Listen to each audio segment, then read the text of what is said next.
nyata. Raih mimpimu juga cita-cita generasi emas Indonesia. Profil pelajar Pancasila tanamkan di dalam dada. Profil pelajar Pancasila cerdas berkarakter itu kita.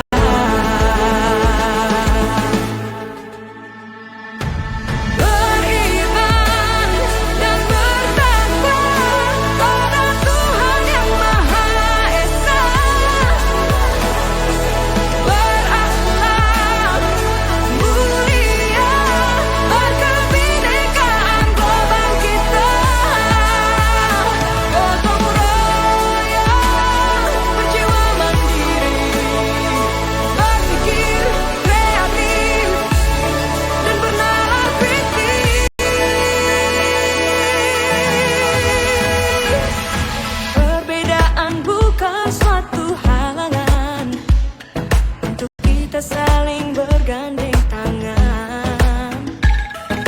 Bhinneka Tunggal Ika semboyan negeri kita yang harus kita jaga bersama. Profil pelajar Pancasila tanamkan di dalam dada. Profil pelajar Pancasila cerdas berkarakter itu kita.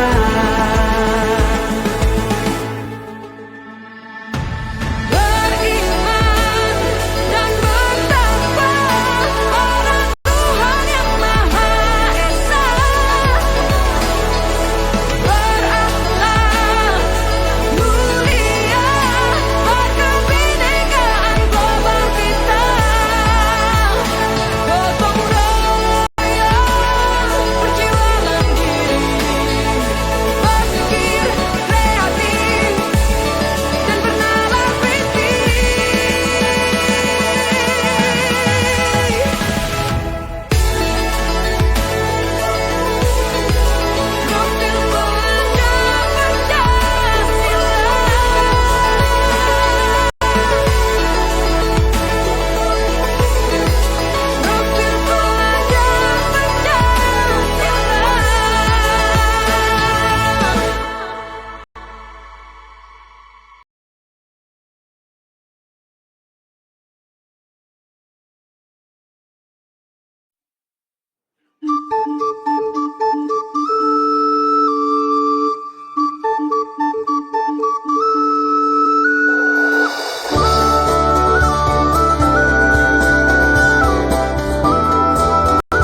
Oke, kita mulai ya Bapak Ibu.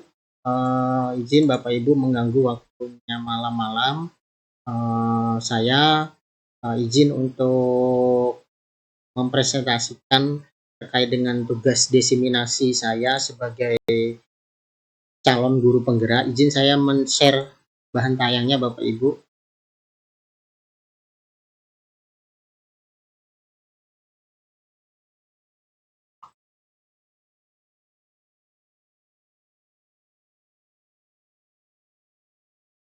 Mohon ditunggu Bapak Ibu. Mungkin sudah terlihat ya Bapak Ibu ya, sedang proses. Sambil menunggu, izin Bapak Ibu, saya menggunakan Bandicam karena di Google Meet saya belum bisa merekam, jadi saya harus menggunakan aplikasi tambahan lainnya. Jadi untuk kegiatan ini saya menggunakan Bandicam ya Bapak Ibu, terkait dengan tugas saya. Izin saya memperkenalkan diri terlebih dahulu Bapak Ibu. Terima kasih yang sudah hadir pada malam hari ini terkait dengan diseminasi saya sebagai calon guru penggerak angkatan ke-10 Kabupaten Lampung Timur di SMK Negeri 1 Sekampung. Saya sendiri di sini dengan fasilitator Bapak Marsud Sefandi dan pengajar praktek Ibu Yola Yuniantari. Jadi ingin menyampaikan Bapak Ibu terkait dengan diseminasi aksi nyata modul 1.4 terkait dengan budaya positif yang sebelumnya sudah saya pelajari. Jadi yang perlu saya tekankan Bapak Ibu, izin kembali saya menggunakan aplikasi tambahan untuk perekaman layar karena di Google Meet saya belum bisa untuk merekam secara langsung. Jadi mungkin nanti Bapak Ibu antara tampilan di layar saya yang di sini dengan yang Bapak Ibu terima itu mungkin berbeda ya Bapak Ibu.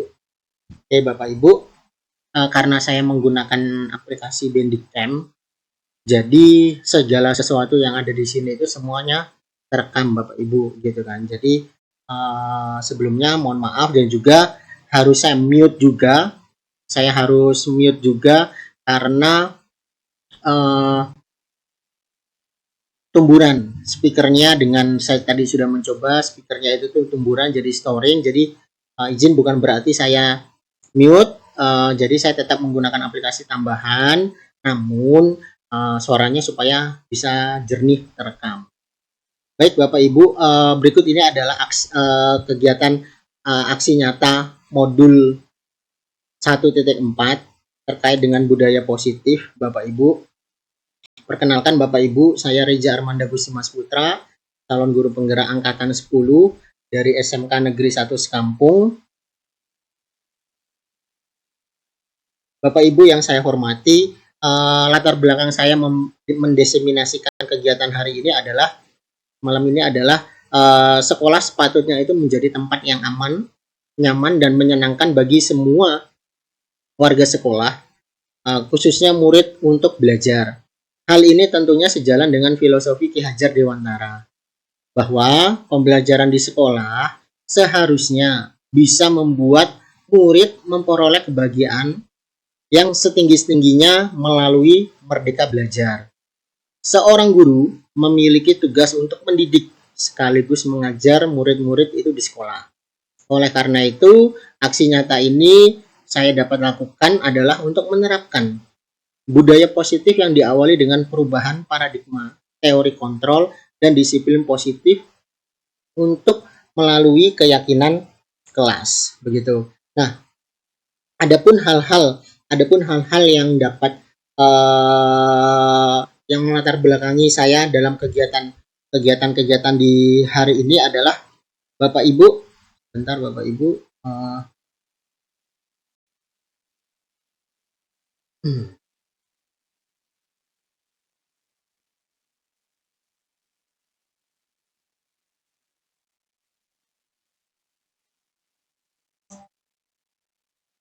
adapun untuk kegiatan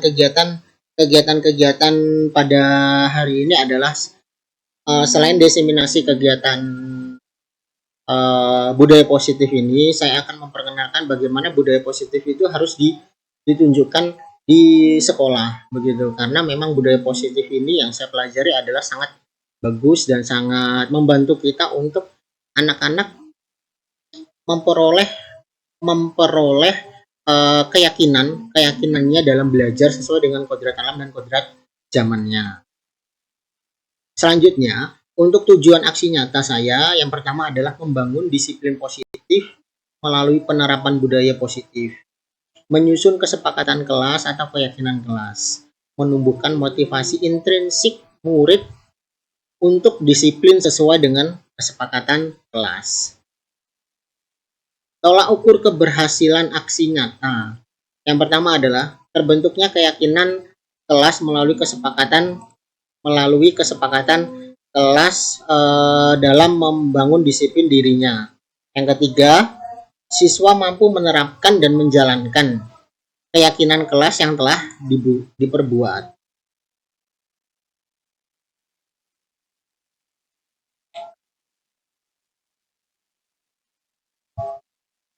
Kemudian selanjutnya adalah lini masa aksi nyata Bapak Ibu. Yang pertama adalah membuat rancangan aksi nyata.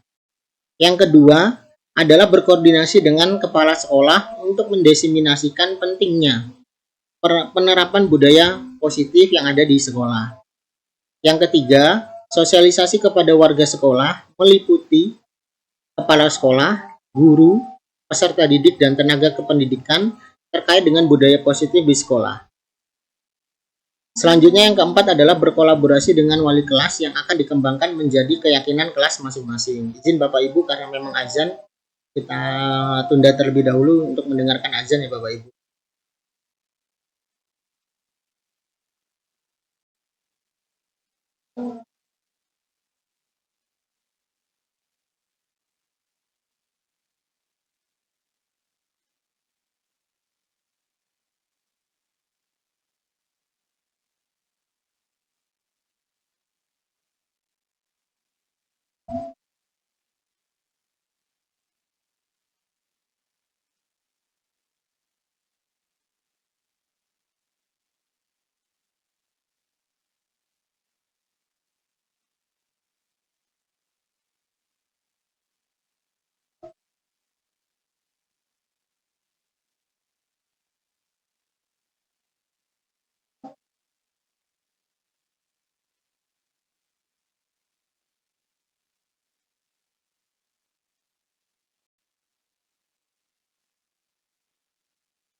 Baik Bapak Ibu, kita lanjutkan kembali ya Bapak Ibu. Lini masa untuk kegiatan aksi nyata. Yang pertama adalah membuat rancangan aksi nyata itu sendiri. Yang kedua, berkoordinasi dengan kepala sekolah untuk mendiseminasikan pentingnya penerapan budaya positif di sekolah. Jadi sebelum kegiatan hari ini saya sudah berkonsultasi dengan kepala sekolah terkait dengan diseminasi pentingnya penerapan budaya positif di sekolah. Karena memang kegiatan KBM kita sudah selesai Bapak Ibu dan sudah mendekati pembagian laporan hasil belajar. Jadi kepala sekolah menyarankan untuk kegiatan tersebut online dilakukan secara online gitu. Jadi yang kita lakukan pada malam hari ini. Kemudian yang ketiga adalah sosialisasi kepada warga sekolah meliputi kepala sekolah, guru, peserta didik dan tenaga kependidikan terkait budaya positif di sekolah. Jadi yang saya lakukan di sini adalah hanya kepada kepala sekolah, guru dan tenaga kependidikan yang ada di SMK Negeri 1 Sekampung. Yang keempat adalah berkolaborasi dengan wali kelas yang ada dikembangkan menjadi keyakinan di kelasnya masing-masing. Jadi kepada ibu-ibu wali kelas juga pun ada yang saya undang seperti Ibu Bustiana, kemudian Ibu Yusria juga pun yang saya undang sebagai wali kelas dari SMK Negeri 1 Sekampung. Kemudian mensosialisasikan budaya positif kepada murid-murid. Jadi harapannya setelah diseminasi ini ada budaya positif yang bisa ditularkan kepada murid-murid. Kemudian yang keenam adalah wali kelas atau guru menyusun kesepakatan atau keyakinan kelas dan konsekuensi logis bersama murid dan guru. Yang ketujuh, wali kelas atau guru bersama murid menandatangani kontrak kesepakatan dan disampaikan kepada wali murid. Yang kedelapan, melakukan survei kepada murid dalam mencapai kelas impian. Yang sembilan adalah evaluasi dan refleksi. Selanjutnya adalah dukungan yang dibutuhkan. Dukungan yang dibutuhkan yang pertama adalah dukungan dari kepala sekolah tentunya, wali kelas dan guru, terutama guru BK, guru mata pelajaran, serta murid agar tindakan yang disusun bersama dapat terlaksana dengan benar. Yang selanjutnya adalah sarana, prasarana untuk menyiapkan ruangan, proyektor, orang tua terus yang selanjutnya adalah orang tua dalam menerapkan budaya positif yang ada di rumah, begitu. Nah, selanjutnya ini Bapak Ibu, apakah itu budaya positif? Begitu. Dan ini yang kita gaung-gaungkan dari tadi ya Bapak Ibu, budaya positif. Mungkin Bapak Ibu ada yang ingin mengungkapkan pendapatnya, apakah itu budaya positif? Silahkan untuk raise hand kalau ada. Silakan Ibu Yusria, saya persilahkan. Ya, baik, terima kasih Pak Riza. Izin dijawab. Setahu saya, budaya positif itu adalah nilai-nilai, keyakinan dan kebiasaan di sekolah yang berpihak pada murid, salah satu menumbuhkan karakter. Ya, terima kasih Ibu Yusria. Malah jadi langsung keluar Ibu. Silakan. Itu tadi adalah pendapat dari Ibu Yusria. Ibu Yusria terkait dengan budaya positif. Jadi mohon maaf ya Bapak Ibu, suaranya memang agak snoring karena memang saya menggunakan aplikasi second aplikasi. Jadi saya tidak bisa mengontrol begitu karena memang saya sudah taati di Google Meet tidak bisa menggunakan perekaman layar di Google Meet gitu. Ya, itu tadi adalah pernyataan dari Ibu Yusria, memang benar ya Bapak Ibu, budaya positif. Nah, ini yang akan kita bahas. Oke. Bapak Ibu, terkait dengan budaya positif ini sendiri, budaya positif di sekolah yaitu adalah nilai-nilai dan kebiasaan-kebiasaan di sekolah yang berpihak kepada murid, kebiasaan di sekolah yang berpihak kepada murid agar mereka itu dapat berkembang menjadi pribadi yang kritis, penuh dengan hormat dan tanggung jawab. Begitu. Dan ini adalah budaya positif yang tadi kurang lebih disampaikan oleh Ibu Yusria. Untuk ruang lingkup dari budaya positif ini adalah yang pertama, itu adalah perubahan paradigma belajar. Perubahan paradigma belajar ini sendiri adalah bagaimana tipe belajar itu tercapai, Bapak Ibu. Kemudian selanjutnya nanti ada disiplin positif. Disiplin positif yaitu ada terkait dengan budaya-budaya positif yang berkembang.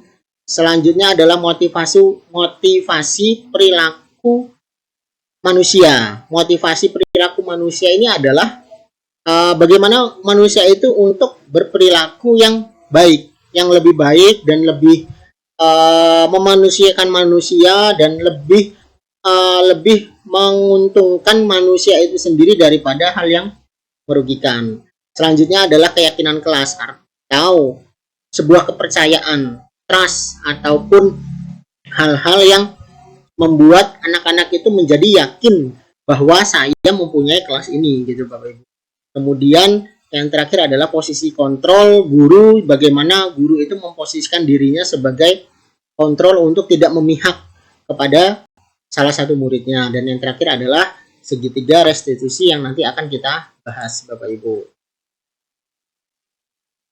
Selanjutnya adalah kebutuhan dasar manusia. Berdasarkan teori kontrol menyatakan bahwa perilaku manusia ini memiliki tujuan dalam ruang lingkup sekolah. Maka yang dimaksud perilaku siswa, terkadang kita tidak menyadari bahwa perilaku yang dilakukan pasti memiliki alasan dan tujuan.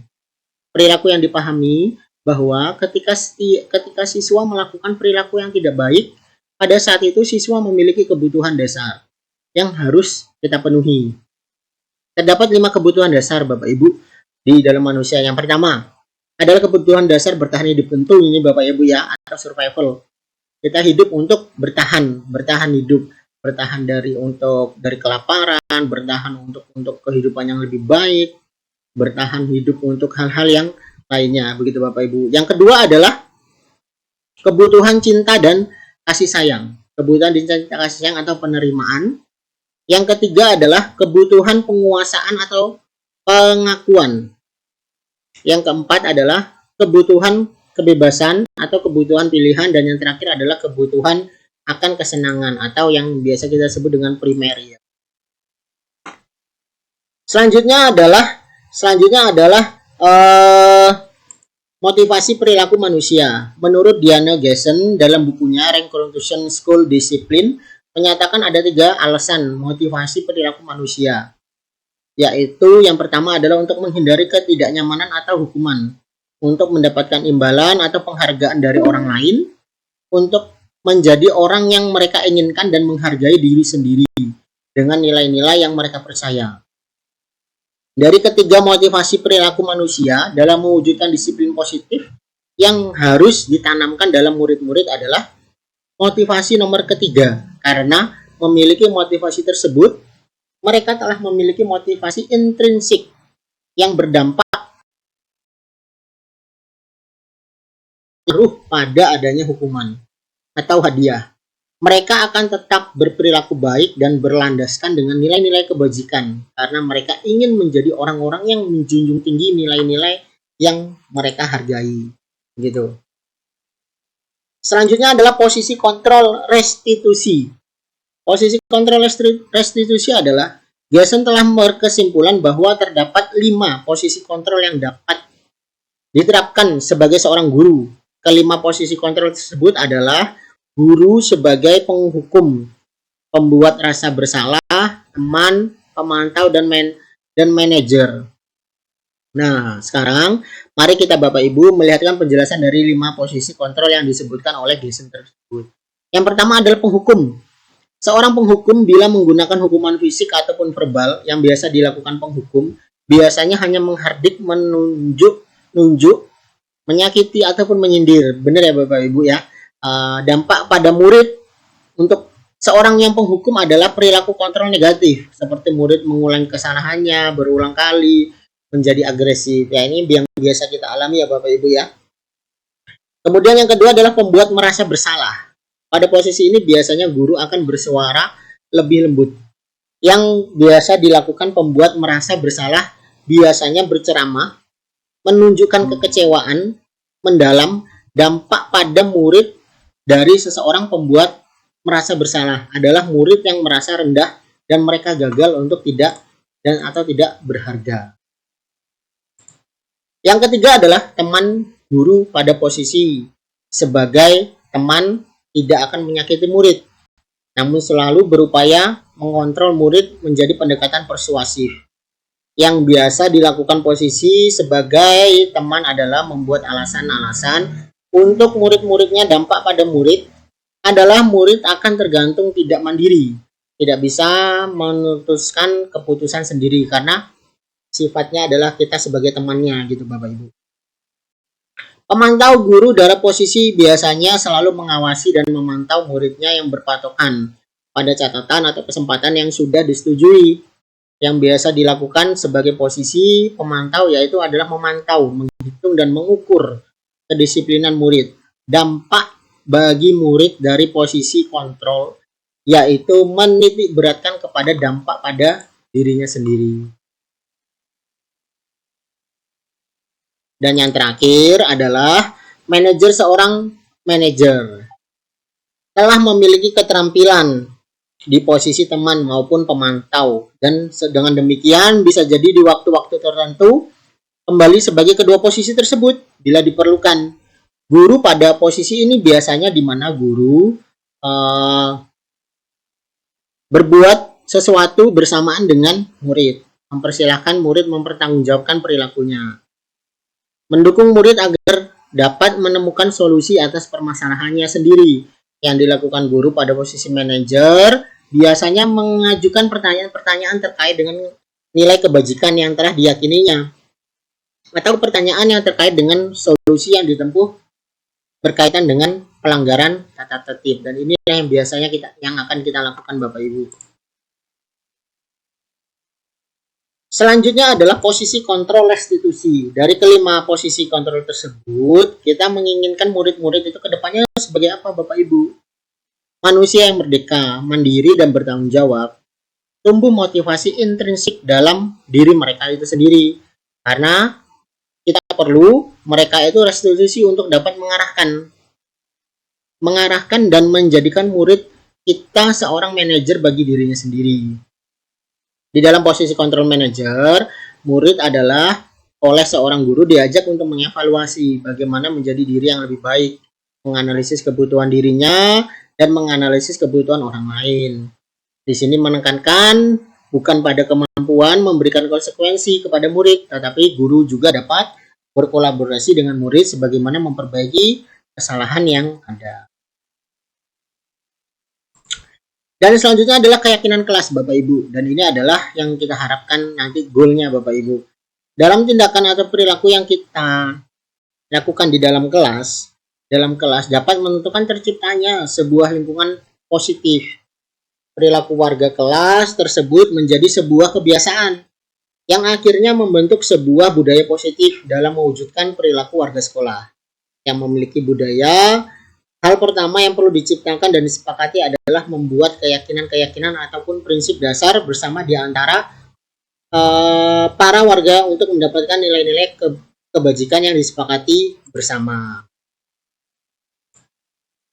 Mengapa keyakinan kelas? Mengapa tidak peraturan kelas saja? Nah, itu kan Bapak Ibu pertanyaannya. Nah, suatu keyakinan itu adalah memotivasi seorang di dalam ataupun memotivasi secara intrinsik, berbeda dengan peraturan Bapak Ibu. Seseorang akan lebih tergerak dan bersemangat untuk menjalankan keyakinannya daripada hanya sekedar mengikuti serangkaian peraturan yang mereka atur hanya begini terhadap begitu untuk membuat ketidaknyamanan. Dan ini biasanya Bapak Ibu ya, peraturan itu memang membuat kita itu menjadi tidak nyaman gitu. Nah, selanjutnya adalah cara-caranya Bapak Ibu keyakinan kelas. Nah, pembuatan berikut adalah cara pembuatan keyakinan kelas ya Bapak Ibu. Seperti pembuatan keyakinan kelas hendaknya itu bersifat abstrak, keyakinan kelas dituliskan berupa pernyataan-pernyataan universal, keyakinan kelas itu hendaknya tidak terlalu banyak sehingga mudah diingat dan dipahami oleh warga kelas. Keyakinan kelas ini sesuatu yang dapat diterapkan lingkungan sesuai dengan kondisinya. Semua warga yang hendak ikut berkontribusi dalam pembuatannya. Keyakinan ini juga merupakan curahan pendapat. Bersedia meninjau kembali keyakinan kelasnya dari waktu ke waktu. Nah, ini adalah restitusi. Restitusi itu untuk menciptakan kondisi murid untuk kembali ke kelompok mereka karakter yang lebih kuat. Restitusi bukan untuk menebus kesalahan Bapak Ibu. Restitusi ini ada sebuah tawaran. Kayak semacam sebuah proposal begitu ya Bapak Ibu ya. Untuk tanpa ada paksaan, lebih fokus pada situasi dan mengembalikan murid yang bersalah pada kelompoknya. Jadi kita tidak menghukum murid, kita hanya mengembalikan kepercayaan murid itu sendiri. Nah, posisi kontrol guru Bapak Ibu. Nah, ini adalah ada beberapa posisi-posisi kontrol Bapak Ibu. Saya tampilkan di sini Bapak Ibu ya. Untuk posisi kontrol Bapak Ibu ada identitas gagal, identitas berhasil, ada identitas berhasil atau sukses. Ada penghukum, membuat orang bersalah, teman, pemantau, dan manajer Bapak Ibu. Dan ini adalah posisi manajer ini yang harus kita harapkan Bapak Ibu. Yang diharapkan oleh kita mengajukan pertanyaan, apa itu yang diyakini, menguatkan murid itu menjadi dirinya sebagai individu yang positif dalam dunia berkualitas. Bagaimana cara saya memperbaiki masalah-masalahnya Bapak Ibu. Dan ini adalah sebuah kontrol diri yang memang seharusnya ini adalah yang kita lakukan Bapak Ibu, bukan sebagai penghukum Bukan sebagai penghukum ini Bapak Ibu, kita menghardik, menunjuk-nunjuk, menyakiti, menyindir. Kalau kamu tidak melakukan, awas ya, rasakan. Nah, ini adalah sebuah kalimat-kalimat yang tentunya kalimat negatif ini akan membuat mental murid-murid kita menjadi down Bapak Ibu. Kemudian hasilnya apa? Akan memberontak, menyalahkan orang lain, dan bisa saja berbohong. Dan kaitannya dengan dunia yang berkualitas, murid itu tuh melakukan guru di luar dunia yang berkualitas. Kemudian pasti murid akan menjawab, biarkan saja, nanti juga marah-marah lagi, dan akhirnya akan diulangi lagi. Jadi murid itu tidak akan kapok Bapak Ibu gitu kan. Jadi murid itu hanya akan mengulangi hal-hal yang serupa begitu. Jadi ya percuma, nanti kita akan melakukan yang lebih baik gitu kan. Dan ini adalah kebutuhan dasar manusia. Kebutuhan dasar manusia yang pertama adalah kebutuhan untuk bertahan hidup, survival. Cinta kasih sayang, love dan blessing, kebebasan atau freedom, kesenangan atau fun, dan yang terakhir adalah kekuasaan atau power. Dan ini adalah serangkaian kebutuhan dasar manusia Bapak Ibu yang akan kita lakukan. Memang kebutuhan ini Bapak Ibu yang harusnya kita lakukan sebagai untuk menerapkan budaya-budaya positif yang ada di lingkungan sekolah kita. Jadi mungkin setelah diseminasi ini ibu-ibu wali kelas terutama dan ibu-ibu BK itu bisa meyakinkan kepada kelasnya masing-masing terkait dengan apa sih yang harus saya lakukan di dalam kelas itu gitu kan. Jadi bukan yang awalnya kalimat kamu salah itu sekarang mungkin dirubah menjadi sebuah hal-hal yang menjadi lebih baik lagi. Sebagai contoh, kenapa kamu melakukan hal yang seperti itu? Apa enggak kamu menjadi rugi gitu kan? Coba sebutkan kerugian ketika kamu telat gitu kan. Mungkin sekarang kita bisa menghindari hal-hal kata-kata yang seperti kenapa kamu datangnya telat gitu kan. Nah, dan itu adalah membuat murid itu menjadi memberontak Bapak Ibu. Jadi seyogyanya ini sejatinya adalah penerapan budaya positif yang sangat bagus untuk kehidupan kita nantinya. Dan ini adalah segitiga restitusi Bapak Ibu. Segitiga restitusi ini adalah suatu proses dialog yang dijalankan oleh guru atau orang tua agar dapat menghasilkan murid yang mandiri dan bertanggung jawab. Yang pertama adalah menstabilkan identitas, yang kedua adalah validasi tindakan yang salah, dan yang ketiga adalah meyakinkan keyakinannya Bapak Ibu. Gitu. Dan ini adalah yang harus kita terapkan Bapak Ibu untuk segitiga restitusi ini. Bagaimana Bapak Ibu? Mungkin itu cukup Bapak Ibu presentasi dari saya. Apabila ada kesalahan, mungkin Bapak Ibu ada yang ingin ditanyakan, saya persilahkan. Ini cukup ya Bapak Ibu ya, karena memang waktunya juga sudah malam ya Bapak Ibu. Waktunya sudah malam dan mengganggu malam-malam, jadi mohon maaf saya yang sebesar-besarnya. Karena izin memang tadi saya sesuai dengan janji saya bahwa kurang lebih sekitar 30-an menit saya ingin mempresentasikan sebagai diseminasi budaya positif. Bukan berarti saya hanya sekedar menyampaikan, tapi semoga yang saya sampaikan di sini adalah sebuah pencerahan kita sendiri Bapak Ibu. Pencerahan kita sendiri bagaimana penerapan budaya positif ini sangat penting. Sangatlah penting sekali penerapan budaya positif ini yang harus dilakukan di sekolah kita. Jadi bukan hanya sekedar dengan sikap saja, tapi moral kita juga pun harus juga kita terapkan kepada anak-anak Bapak Ibu. Mengingat bahwa penerapan budaya positif ini adalah hal-hal yang sangatlah penting gitu ya Bapak Ibu ya. Nah, mungkin cukup ya Bapak Ibu ya. Terima kasih atas kesempatan dan waktunya yang sudah sudi kiranya untuk mendengarkan presentasi saya, dan terima kasih kepada Pak Sugiono selaku pengawas sekolah. Jadi mohon maaf Bapak sebagai harus mengganggu waktunya Bapak gitu kan, karena ini adalah menurut saya adalah hal yang penting karena memang harus ditularkan. Mungkin bukan hanya di SMK Negeri 1 Sekampung saja, namun bisa juga ditularkan kepada sekolah-sekolah lain gitu kan. Karena dengan adanya penerapan budaya positif ini tentunya akan menjadi sebuah hal yang akan memajukan pendidikan yang ada di Indonesia. Karena menurut Ki Hajar Dewantara, pendidikan ataupun pembelajaran ini adalah sesuai dengan kodrat alamnya dan kodrat zamannya. Kodrat alamnya itu adalah kodrat yang ada dalam diri masing-masing setiap siswa, karena setiap siswa pasti beda Bapak Ibu kodratnya, bakatnya, minatnya, dan semuanya pasti beda, dan itu harus diselaraskan dengan kodrat zamannya.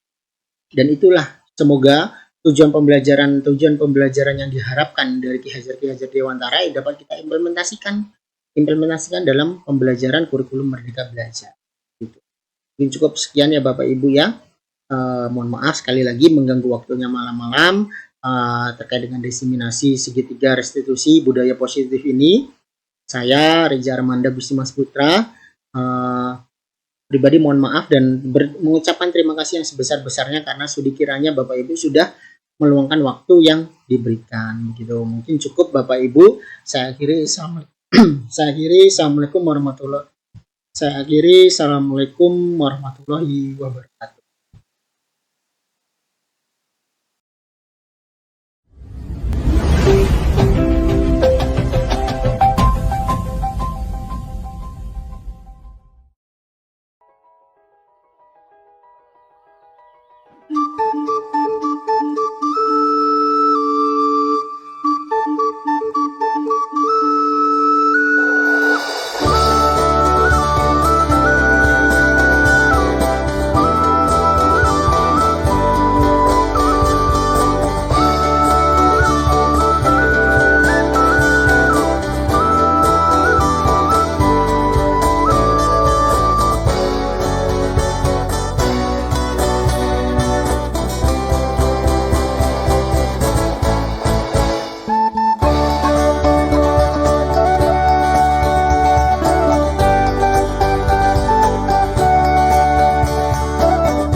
Oh iya, terima kasih Arbaul ya, Bapak panggil Arbaul ke sini. Tadi kan di jam pertama dan di jam kedua itu kan ada pelajaran Bapak ya, Arbaul gitu. Dan tadi Bapak titipkan tugas ke ketua kelas dan tugasnya sudah dikumpul. Nah, kemudian ketua kelasnya melaporkan kalau Arbaul tidak mengumpulkan tugas. Apakah benar? Ya tadi ini ya Pak, apa lagi ngerjain tugas dari mata lain Pak. Jadi nggak bisa ngerjain. Kenapa tadi kamu tidak mendahulukan tugasnya Bapak? Kan itu saat jam pelajarannya Bapak. Ya kan bapaknya kan masih kan di kelas, jadi cuma 40 menit ngerjain tugasnya. Oh ya. Jadi Arbaul, Bapak panggil ke sini, Bapak tidak ingin mengejar Arbaul karena kesalahannya Arbaul. Jadi kenapa Bapak berikan tugas itu adalah sebuah bentuk tanggung jawab. Pentingnya Bapak mau mengajarkan tanggung jawab kepada kamu bahwa segala macam tugas itu dapat diselesaikan dengan baik dan benar sesuai dengan porsinya, itu sesuai dengan tanggung jawabnya. Arbaul kan sebagai siswa datang dari sekolah, ini kan menerima ilmu. Jadi Arbaul kalau tidak mengerjakan tugas, Arbaul kan nanti akan mendapatkan sebuah hal yang negatifnya seperti tidak bertanggung jawab, kemudian tidak bisa menyelesaikan tugas dengan yang baik, begitu ya. Jadi harapannya Bapak nanti Arbaul bisa menyelesaikan tugas ataupun pekerjaan yang dari mata pelajaran lainnya ya. Jadi jangan dikesampingkan gitu ya. Nah, kalau gitu silakan kembali ke kelas, ikuti pelajaran yang selanjutnya. Ya. Assalamualaikum warahmatullahi wabarakatuh. Terima kasih Pak atas bimbingannya karena tidak memarahi saya atas kesalahan yang saya lakukan, dan kedepannya saya akan lebih giat lagi dalam mengerjakan tugas yang Bapak berikan dan tidak akan mengulangi hal yang sama lagi. Terima kasih Pak karena tidak menyalahkan saya sebagai murid, melainkan membimbing saya atas kesalahan yang saya buat. Terima kasih Pak. Assalamualaikum warahmatullahi wabarakatuh.